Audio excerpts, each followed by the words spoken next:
Morse code முறையில் one last time என்ற வார்த்தை பொறிக்கப்பட்ட டி ஷர்ட் அணிந்து இந்திய முன்னாள் கிரிக்கெட் வீரர் MS தோனி சென்னை வந்தடைந்தார்.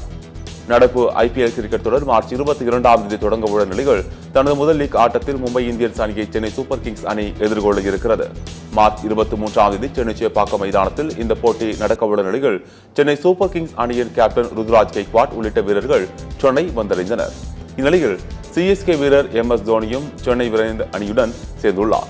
இதில் மோர்ஸ் கோட் முறையில் ஒன் லாஸ்ட் டைம் என்ற வார்த்தை பொறிக்கப்பட்ட டி ஷர்ட் அணிந்து சென்னை விமான நிலையம் வந்த தோனிக்கு உற்சாக வரவேற்பு அளிக்கப்பட்டது.